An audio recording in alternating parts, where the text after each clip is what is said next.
as you see, going to be on red. LYN will switch over now to the blue side as they just played red against Gigabyte Marines. Here we are, LYN versus Isurus into Champion Select. And we have the Nidalee Kennen, Fizz, and Shen to start things off. Ban phase 1. Now, this is a respect ban towards QQ more. What I'm expecting from Isurus is they actually leave the graves open because they want to try and get it for themselves. Then they have a tendency to actually pick up both their jungle and their AD carry in duo because they want to try and guarantee that they have that strong pushing lane, not only in the jungle, but also down in the bottom half of the map. And the fact that Obby, he's actually going a little bit more towards comfort, making sure that he's on that playmaking jungler in order to set up LYN for an early game lead. And what he did last time on Kha'Zix, he can have even more fun early game jungle with Elise and safety. Elise is going to be on the other side. Great early game aggression as well. Can spam that farm if QQ more really just wants to stay in his jungle and the lanes don't need his help. I wonder if Isurus now goes for Lulu, a champion that has actually been pretty high in priority into a number of different compositions. Would be pretty easy for Isurus to pick it up instead. Their focus is on the AD carry. Smiles and camaraderie on the team as we start seeing the picks that are getting locked in here. So now, if you're LYN Gaming, do you go maybe for the Ashe once again? White Lotus has demonstrated his proficiency. Previous game, he was a little bit hesitant to throw out those arrows. He wasn't quite ready to try and force these fights, but instead he's going for the Lucian. You are correct. This was taken off the board. If we wanted to see White Lotus on a champion that he can carry, he can make plays on, then this bottom lane combo is the one to do, right? You got Lulu banned last game and Lucian banned. Now you got the Taster's Choice composition together. It's got to feel good for LYN here that they were able to put that one in. It is going to be a Taliyah lock-in on the side of Isurus Gaming. A little map control coming in for Emp. Been around a while. Says he likes to have that control over the game. We'll see if he can do it with the wall maker. Now, normally I do not like an early rotation of Taliyah because of the number of counters that she actually has available. Like earlier in the day, we saw what an Echo can do in that kind of a matchup, especially Ahri as well. But now you actually have the freedom to ban those away because you are the one that is able to get yourself the first rotation on the next time around. And you also can just ban away a lot of the counters. So I wouldn't be surprised to see champions like the Ahri and the Echo just taken off of them. There's the Rumble long-range engage for Pride. Gets taken out. The LeBlanc gets banned, so mid-focus as well. Giving Emp a little bit better of a matchup here, as you would expect their first round last pick to be their mid laner. Last ban for LYN here, still possibly something in that top side. Just crush that champion pool down as you're already looking at the jungler. I wonder, okay, nice. Kled's dead. Taken off of Pride. This is actually one of his most played top laners. He certainly has a lot of comfort on it. And Gerald, he's saying, you know what? Nah, I'm good. I'm good, thanks. He may very well go for something a little bit safer now. I feel like Kled plays to this tournament so much for having a team that continues to fight these long fights, being able to throw off a fight with dismounting and remounting. So that is a very good ban from LYN here. Also, like, if you think about it, ooh, nice. We did see the brand come out yesterday, in fact. Absolutely. Down in the bottom lane. Didn't quite have as much success as one would have liked. However, today perhaps things could be different. You have a powerful bottom lane. I am surprised that they wouldn't go for something like a Zyra, who typically has a few more utility tools in her kit. She's a little bit more powerful during the laning phase. But, LYN, okay, this is a fun draft. We get to see the Galio again. We're going for the Protect the Oddie comp. I wonder if they're going to round things out with an Orianna. Orianna's fine into the matchup against Taliyah. You have all this protection built around Oddie, and you're basically saying, you know what, Mr. AD Carry, you can be the superstar for our final game. So ready to see it. Got one yesterday. Very fun to watch play, fun to watch teams kind of consider the engage and then be able to use it, since you're not just diving in with Galio to be a hero. It's about how you can save your team. There's the Ahri. They didn't want to ban it. Or on the other side, rather, so they could pick it. And LYN's happy with that. You can pick yourself a good matchup for top lane. Galio is a pretty versatile, but he still struggles under the same sort of pressure top laners like Renekton and Gnar. And so Pride, given that he does like to usually play these kind of bully top laners, there's no real surprise that he has moved towards the big lizard man up in the top lane. Interesting. White Lotus from the Ashe 006 game to having just about all the support you could need on a team if you didn't have Ori in the middle too for another shield. But having that Galio jump on top of you means a lot of safety. We'll see how it plays around it. Isurus has a team that could probably kill you before that Galio gets there, though. A very volatile fight coming in from them. We'll have to see how they decide to play it.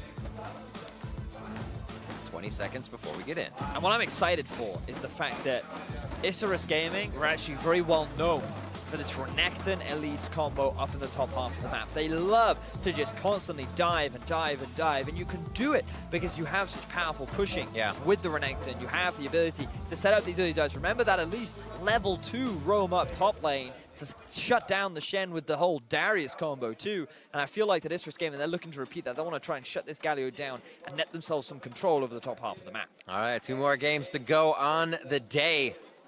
We're going to be loading in right now. LYN Gaming versus Isurus.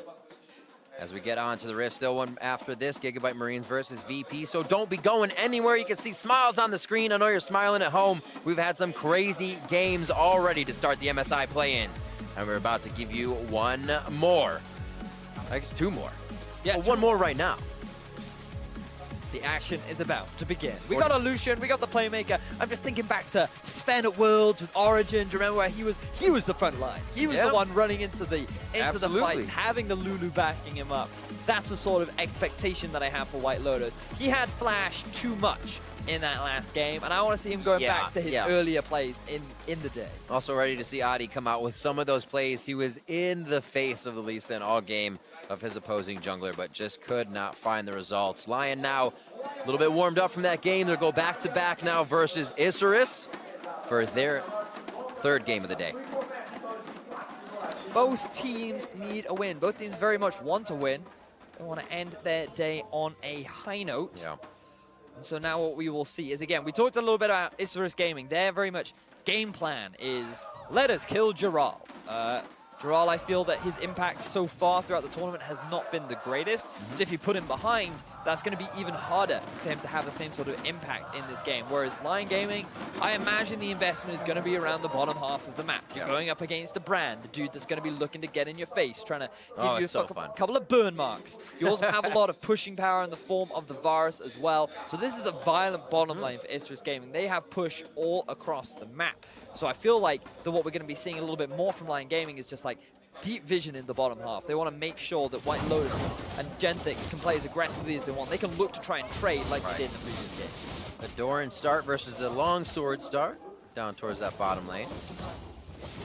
We did see both of the guys last time going for their Blade of the Rune King. So we'll see how they go for their tried and true builds here.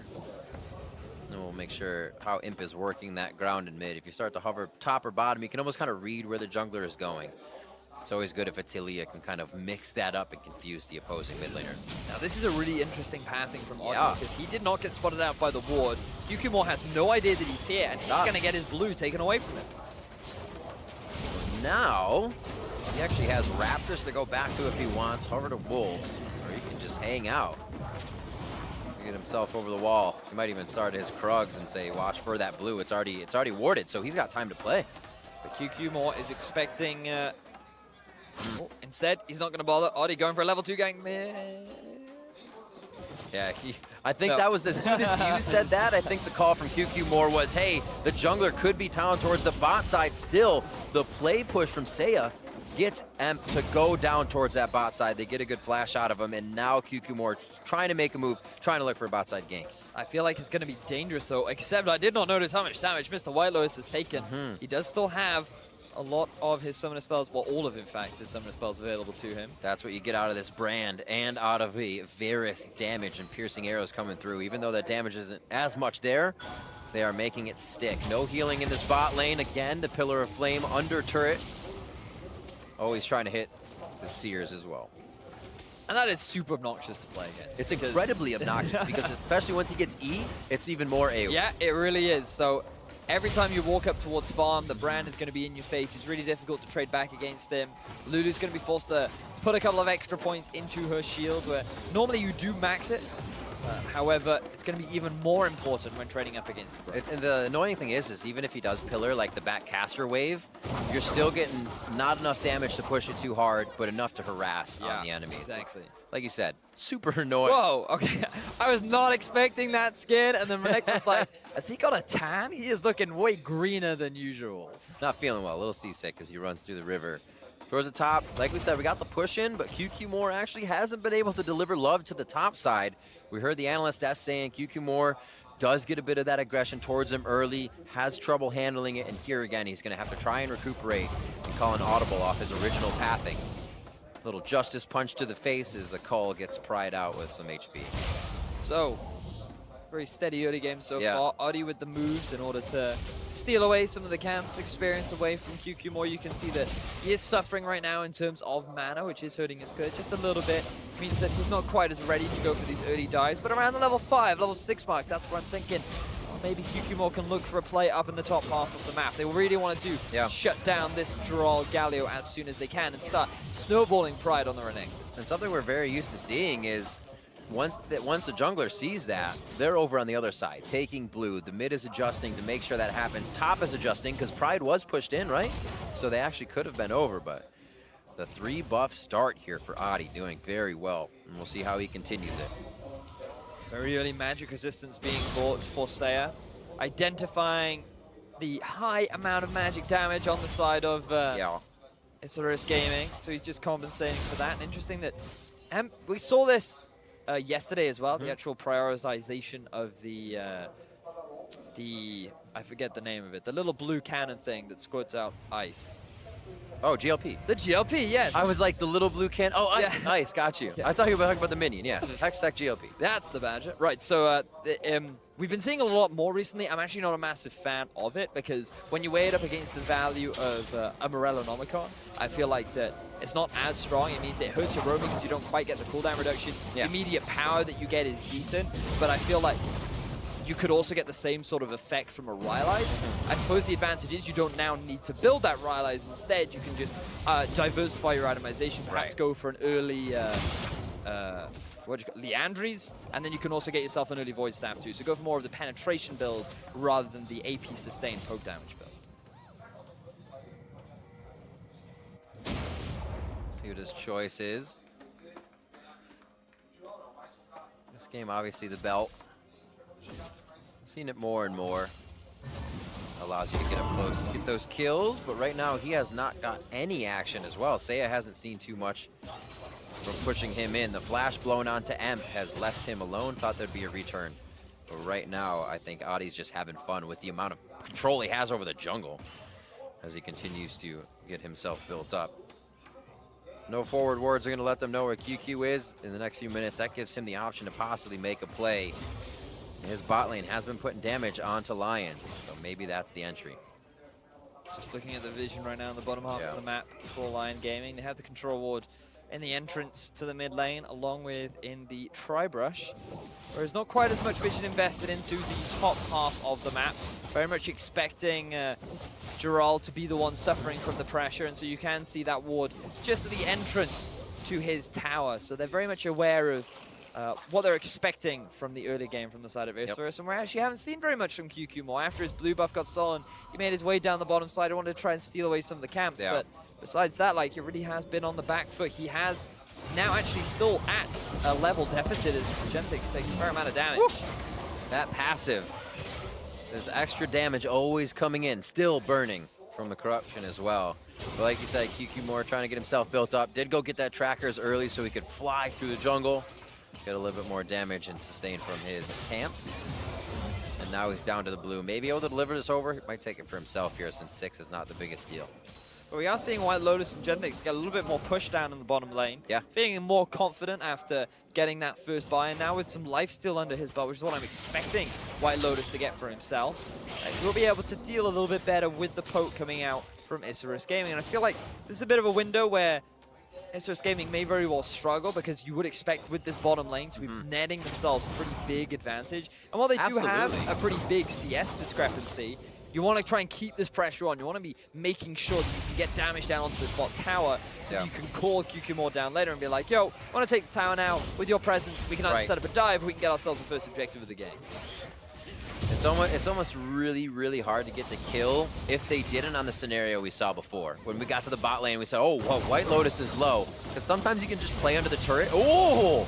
Sometimes you can play under your turret, but then you get kicked out. QQ More just on the edge of this one. Seiya's going to have to take damage on the work ground just to get himself moved. Repel is up, but he does not have very far to go. Weaver's wall is thrown out, but he might have got himself hurt. Gets the flashes from the other team. Thinks he was safe to stay and engage. M goes down, and that's first blood going to Genthix. We wondered when the return was going to come from Audi. He did come out when the flash was already available for him, but it doesn't matter. The job was done. He flashed behind, gets a very nice kick to set up the LYN duo for an early lead, and this is exactly what we wanted to see from the side of LYN Gaming. Get Saya on an assassin, move him off to a side lane, get him rolling so that he can move into a position later on where he can be that big damage-dealing threat. And while earlier on in the game before we saw him on the Oriana, like sure he had a great game, but he wasn't super impactful. And now that he's started rolling. And what was he playing against? He was playing against that Ahri, playing against Optimus, and now he can start to make the plays, be in the side lane later. Here it is once more. And we can see the value of getting just some of this deep vision down early on where Audi was gradually moving these wards slightly further into the enemy jungle. He gets this control ward just above M. And because they had that control, they knew that Isros Gaming had no idea who would come from that angle. It became a very easy setup to get themselves a kill. They had a bit of help from Genthix too to stop that escape, because it would have been a sick escape if M got out with his ulti as well. One thing I got to give these guys credit for, maybe it just looks like a lot, or they're keeping them up if they're cleared, is LYN's early game wards are always there. I said it last time at 5 minutes last game that it's always easy to do these things when everything's in your favor, but here in another game, they're keeping the wards up. Total vision of this rotation down mid. Have to blow flash, but still, that's you being alive. The thing about the trade, right, that's a flash on an AD carry for a flash on support, right? Very true. I think I would be fine with said trade. It's like trading their Charizard for my Squirtle, you know? Like, hey, I'm fine with that, you know? It's a pretty good trade, especially a shiny one. I always go like a pawn and a bishop, but that works too. It works. Everybody knows what you're talking about.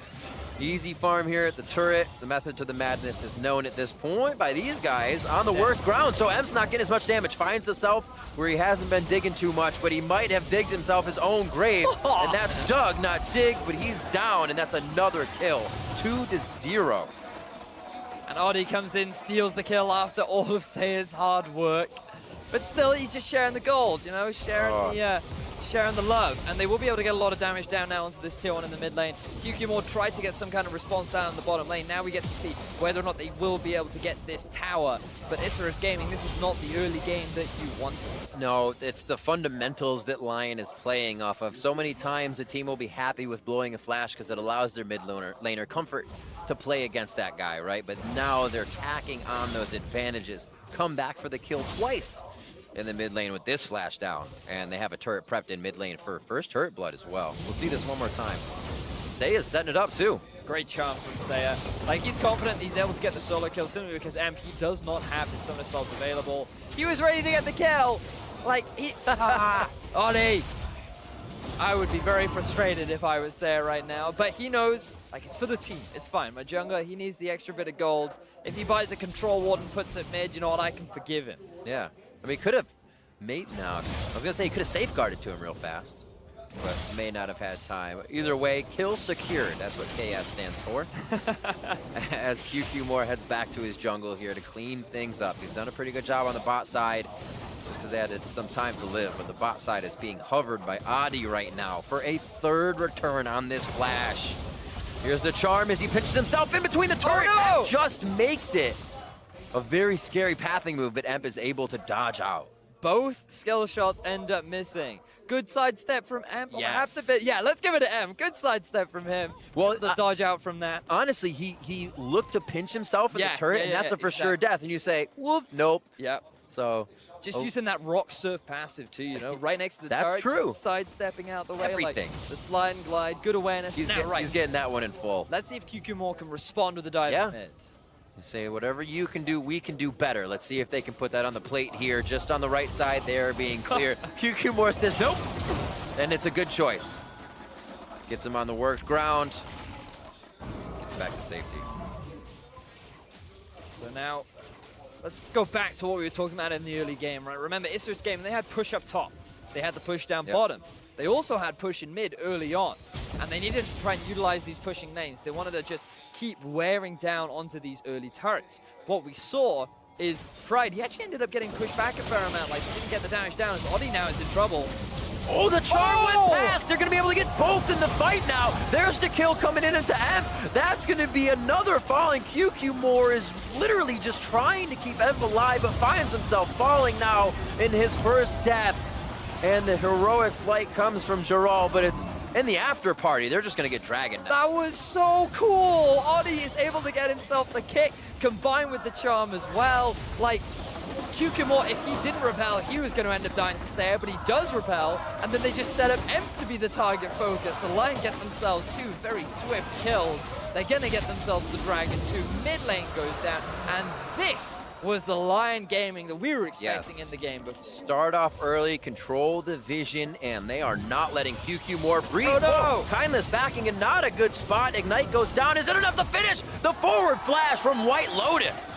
And if it's up, he will go forward. And Ginless, he still has his flash, isn't quite able to use it. He thought that he would get away, but ends up losing his life instead. But let's backtrack to how this all set up. Oddie trying to get some vision. It looks like he's in a serious situation. He gets the kickback, and there's the charm. Oh, perfectly set up to get onto both targets. Means that it is an easy double kill. And Newbie, all right, I like the idea. He wanted to try and get the bounce on the ultimate. And uses the blast cone to get out as well, but then with his flash down, Oddie's easily able to get the chase, and they get themselves 3 swift kills. There was like a 0.5 seconds there as well when Emp laid down his ground, and Oddie flashed just before. Had he done that, he probably would have exploded. Whew, there's so many things happening in a fraction of a second there, and I feel like that's almost well coordinated. LYN saying, okay, that was great. That happened in our favor. Here we go again. Sure. Oh, right back onto him. Pops him up against the wall to make sure he's placked up, and they lock him down. The cleanse not coming up. The flash not there enough. And even Genthix can take a few front-end bursts here from QQ Moore to get the team back into position. Kindness rotating through the jungle with Newbie. It's going to bounce, but it's not going to do enough. Body low.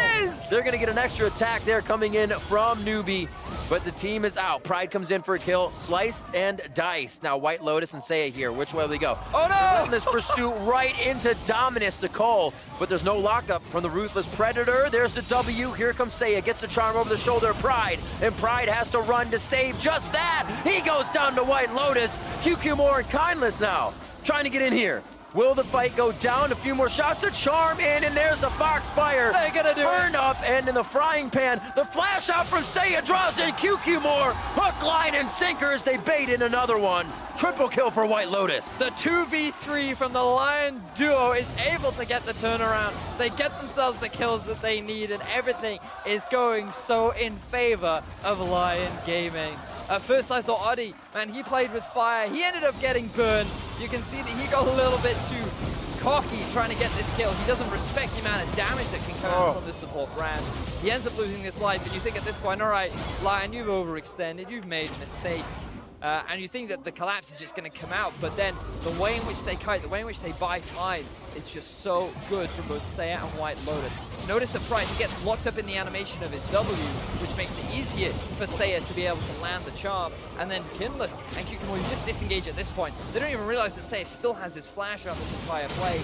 Another charm lands from Saya, and they're able to get themselves a triple kill. Oh. So many on-the-edge plays that start to mess with your mentality, especially if you remember on ISG right now, as those are the ones you want to keep going for, but then come up in the favor of LYN Gaming to make things like a 5-0-0 White Lotus right now. 1-0-7 Saya. He's literally flipped it. 0-0-5 Ash to 5-0-0 Luke. Yeah, exactly. All right, guys, look, I was utility last game. I've done my job, right? It's my turn now. It's my turn. I mean, they really have drafted a huge composition, and we haven't really seen Giral be a part of these fights as much. He came into that one a little bit late, was able to rough some people up for the kiting, but overall, this team just battled with 4 and were able to come out on top of 5. Yep. I love the way in which LYN have been playing. They brought this mid lane style of just trying to shut down Emp, and it has worked beautifully. The Morello Nomicon being completed for Saya, working lightly towards the Abyssal Scepter second. This is the build I love to see on Aries. It really is an effective snowball kind of build, being able to get that early AP early on. And now she can just sit in a solo lane and really be a big damage threat that no one on this game can really handle at this point. The GLP finished up. 0-4 and 0 Emp, though, having trouble getting those items in, and now kind of relegated to using that to clear the waves as they come up. Pride making sure there's no dive behind the turret. It gets that much scarier. The last fight ISG was just put in was basically because they didn't have a jungle to rotate through. It's all been warded up. LYN Gaming has such a security force in here.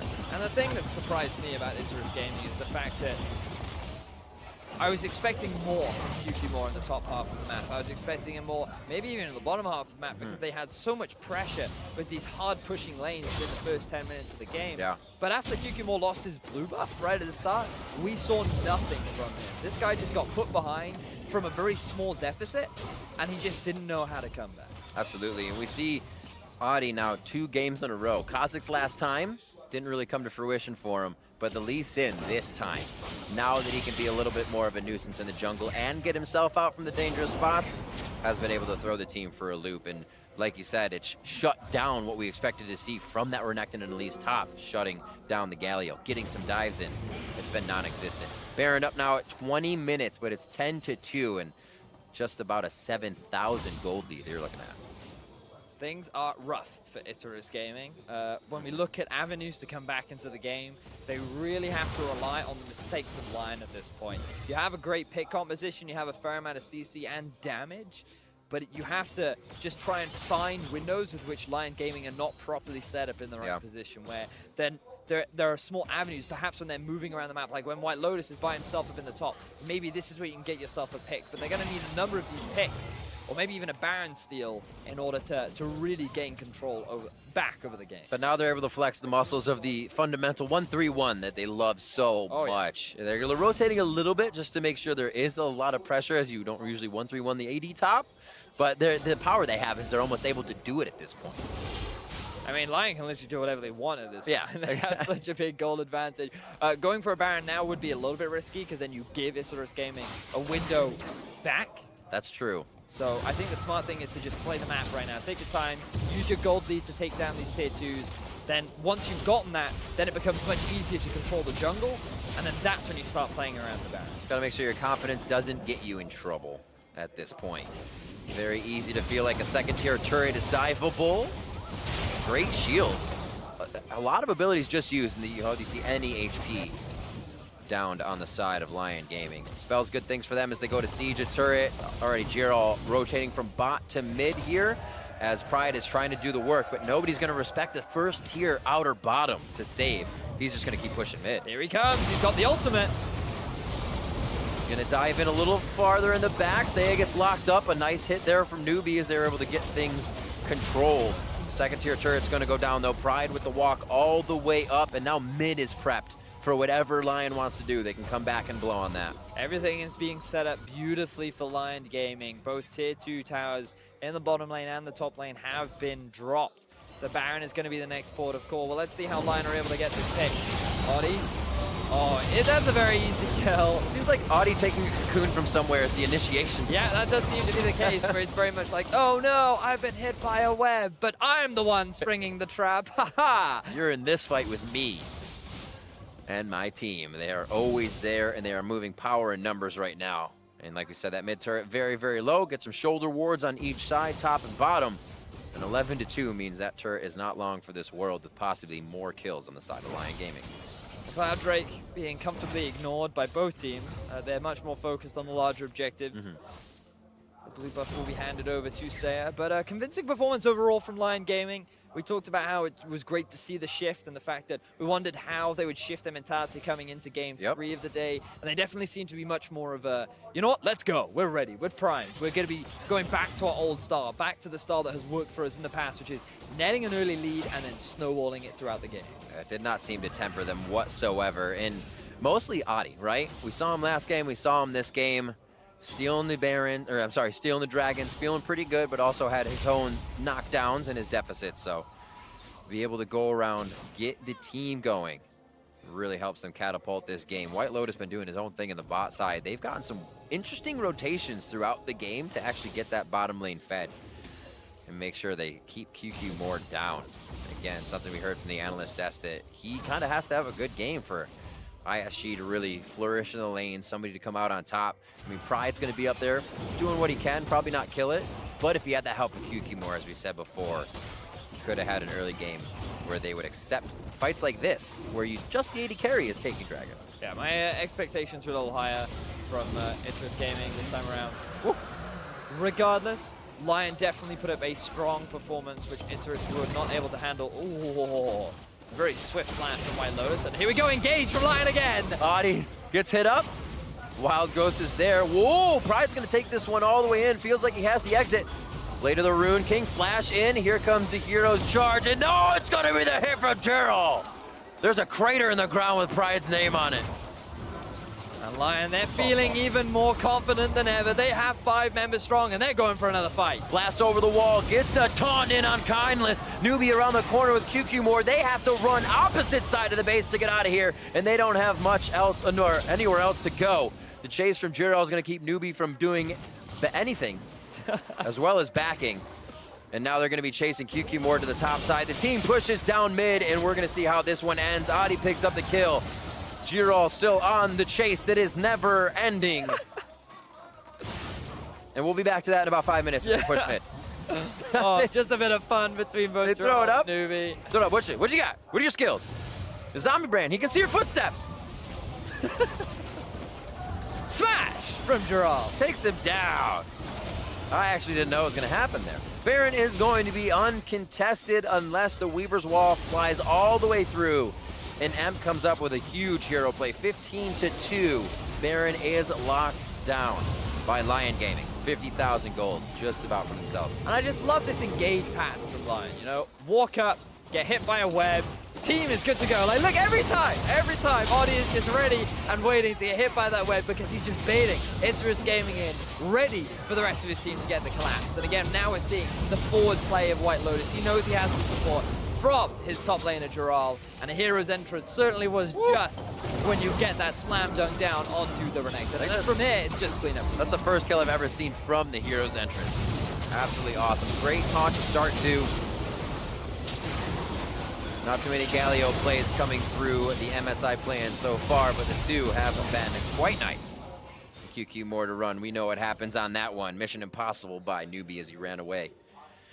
And now White Lotus back to the split push with a little bit of assistance from his team in the jungle. Well, he knows that a hero will arrive should he have. Oh, absolutely. It. It's like just in the nick of time to steal away the kill in the first instance. And now we get to see how easily LYN can close this out. 26 minutes into the game. They have the Baron. They're primed and ready. They're looking to get themselves a 2-1 to end out the day. Final badge flares go out as both teams now going to go for broke. Oh, he says, Seiya, jump in, because I will too. Jirel comes in on the play. Everybody is behind the engage on this one for LYN. And now they're on to Kindless. 3 go down, looking for a 4th. A little too crazy coming in from White Lotus on that time. Flash was not up for him. And now they're going to be going for the Nexus turret. Worth on the side of LYN, I feel they say, and they'll get an inhibitor out of this. The damage was done. White Lotus was expecting that hero to save him once more, but was not available. They get themselves 3 for 2. They're going to get an inhib. They're likely going to make it a second as well. LYN just demonstrating their dominance over ISG Gaming. Pushed up just about all over. Overstaying their welcome would be top lane for them to rotate. So, like you said, should be maybe the inhib. There it is. Drops there. I didn't see the health bar going down too quick. And now this would be a pretty scary one that would make them wait a little too long. They're going to head out. Nicely done by LYN Gaming. 1-0-4 for Seiya. He felt like, you know what, maybe I need a death. Let's be the engage tool. Once again, the initiation going out from the Cocoon, but this time Seiya, he lands the charm, and then the follow-up is just bloodshed everywhere. We see the classic White Lotus move of, hey, I can get this kill. And this is what we wanted from him game 2 of the day. This is what we wanted to see from his Ashe in the previous setup. In his first game of the day, he never had Flasher. Just empty the quiver, man. Just keep firing. Exactly. But this time around, now we're seeing more of the White Lotus, and now we're seeing him really go back to his traditional play. He feels more, it almost feels like there's a gate for him on that. Obviously, the team's going to play different with a 006 Ashe on it, but it's like, Lucian can unlock that ability to go forward. I will go forward. And it seems like he 110% knows. He has the support from his team as well, right? Exactly. Like how many times have we seen Gentek's always there ready and waiting to give him that ult, being like, I got you, fam. I got you. I'm ready. And kind of on Ashe, it's not there unless I'm in the position, unless they put me there. So he plays it a little more tempered. The Lucian, however, 7-1-3. right behind that mid laner with 1-0 and 14. Adi goes in, gets QQ more and under his skin as well. Pride coming in, just tried to get to the backside of the team fight, but he's gonna get dropped before he can do too much. One last shot, it is gonna be Saya to get it. Adi goes in with the wild growth on to QQ more, kicks him away, but no resonating strike to follow. White Lotus straight for the shot of Kindness, turns around, gets another one as the Itsy Bitsy Spider drops from the spout and goes down. Just Newbie left, no summoners for him. He's gonna be on the fountain, and LYN bounce back to look to go 2-1 here as they start their plays in the play-ins, 22-4, making a great comeback here in game 2, and they will finish on the Nexus 30 minutes in. Swift demolition from the side of LYN Gaming. Isurus could not handle the unrelenting pressure from Adi in the mid lane. And from the team of LYN, just getting such a massive advantage early on, spreading it across the rest of the map. I was expecting a little more from Isurus. I wanted to see the classic Elise Renekton combo that they have brought out during the regular season. The plays where they always try to snowball the top, transition that throughout the rest of the map, but we did not see that come out. And unfortunately for them, LYN were feeling proactive in this final game. Yep. Great start coming out of the jungle. Adi again playing hard. The players say GG. You can kind of tell throughout that game the discombobulation and the structure coming out of the jungle, getting any assistance when it was necessary, being able to transfer buffs. Those were necessary for QQ more being down so far. I think he took 2 or 3, then they were able to transfer some